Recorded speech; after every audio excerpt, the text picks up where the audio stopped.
I'm going to look into 3 things that you shouldn't do when you're trying a horse. So if you're in the process at the moment of buying a horse, you'll be going to look at horses, and that's the part that I want to talk about. So I've just sold a horse recently, and I've had a lot of people coming out and trying her, and so I've had a lot of people pissing me off.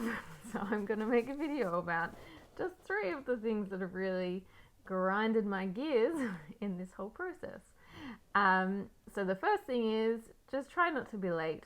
It's really quite simple.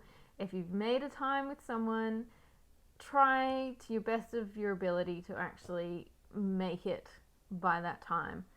It's really not that much to ask. Obviously 5 or 10 minutes, that's fine.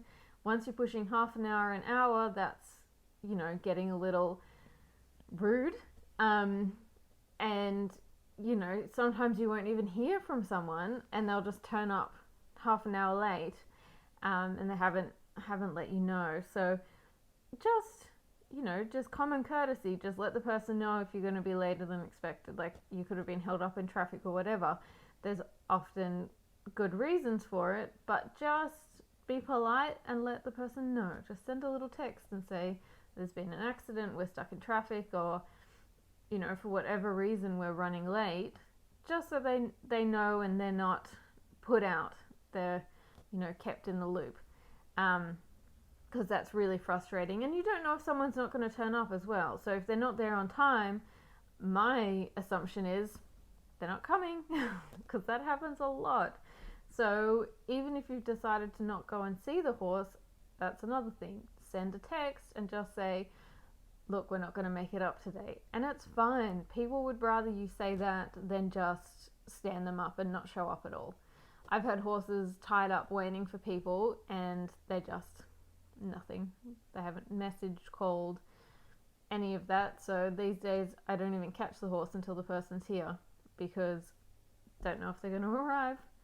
The second thing, a pretty big thing I think, is just don't lie about your experience. If you go into a situation saying that you're an experienced rider and you big note yourself and say you've done this, that and the other, and you haven't really, and you're going to try a horse that needs an experienced rider, that is really dangerous. And we've had that happen too many times here. And we don't know. We don't know what your experience is until you actually get on that horse. So we only have your word to go on. And so it's very dangerous, depending on why the horse needs an experienced rider. So if you're a novice rider, say that you're novice. You're always better to talk yourself down than talk yourself up when it comes to horses. I would rather have someone come and say, oh yeah, like I'm an average rider, and I put them on and they ride beautifully. That scenario is way better than someone telling me how experienced they are and how many horses they've trained and this, that and the other, and then they hop on and they can barely sit to the canter. Like, it can end so badly for everyone, including the horse. So these days I treat everyone like a novice until they actually get on the horse and I see them ride, because it's just not worth someone getting hurt just to stroke someone's ego, really, to go along with their fairy tale of what a great rider they are. It's just something I do to cover myself, because too many people lie about their riding experience, or are just delusional. They may not even know and might not do it on purpose, but just try and be realistic about your own riding and be truthful, and that way you're going to end up with a better horse for yourself in the long run anyway. Like, it's a disservice to you if you go and say I'm an experienced rider and get a horse that's way too much for you, and then you have a crap time owning it and end up selling it and having to do the whole process again. So just be honest. It's the best thing that you can do. The third thing is to be respectful. So when you hop on the horse, don't instantly go into, you're going to jam your head up and kick your legs in and, say you will do what you're told. Like, some of my horses will not cope with that. They are not happy with that kind of rider. And again, you don't know what's going to happen. So you need to actually listen to the owner and listen to that, what they're actually saying. Don't get on the horse and think that you know better, because you don't. You don't own the horse. You've never ridden the horse before. You're there to try it. You're not training it.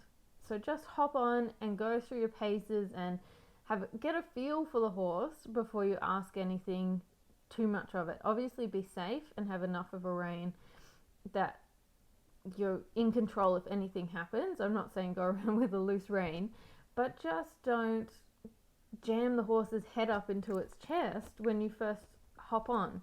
That's not really going to keep you safe. It's just going to piss the horse right off. And yeah, that's happened quite a few times, and it often goes along with the people that have told me how great they are. They'll hop on and just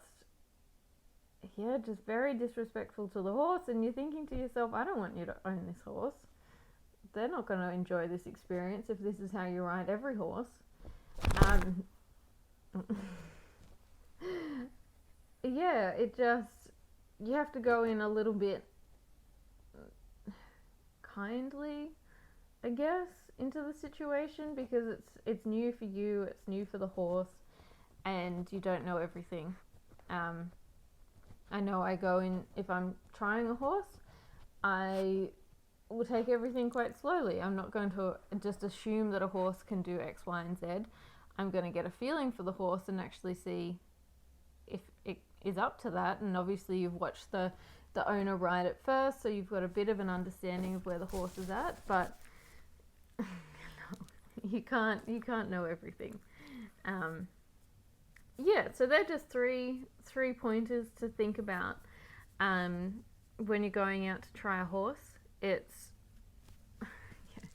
It'll just help make everyone's experience a little bit better, and just have a little bit of empathy towards sellers, because I mean, I don't sell horses that often, but you know, when I do, I just think I never want to sell a horse again, not for a million years, mostly because of these 3 points, especially people thinking that they know more than they actually do.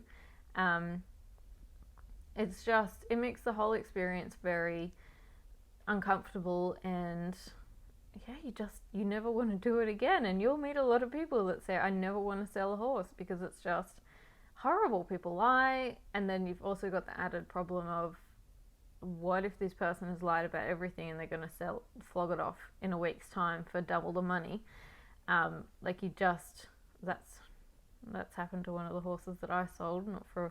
Wasn't a week, but you know, they got 3.5 times what they paid for the horse by lying, which was tragic for the horse, and just horrible. That was a very bad experience. Maybe I should do a video on that. That could be interesting. Yeah, so just think about those 3 things the next time you go and try a horse. And I'll just end this video here. And if you enjoyed it, please, give it a like. And also don't forget to comment and leave some suggestions of videos that you might like to see, and I'll do my best to make them for you. All right, bye.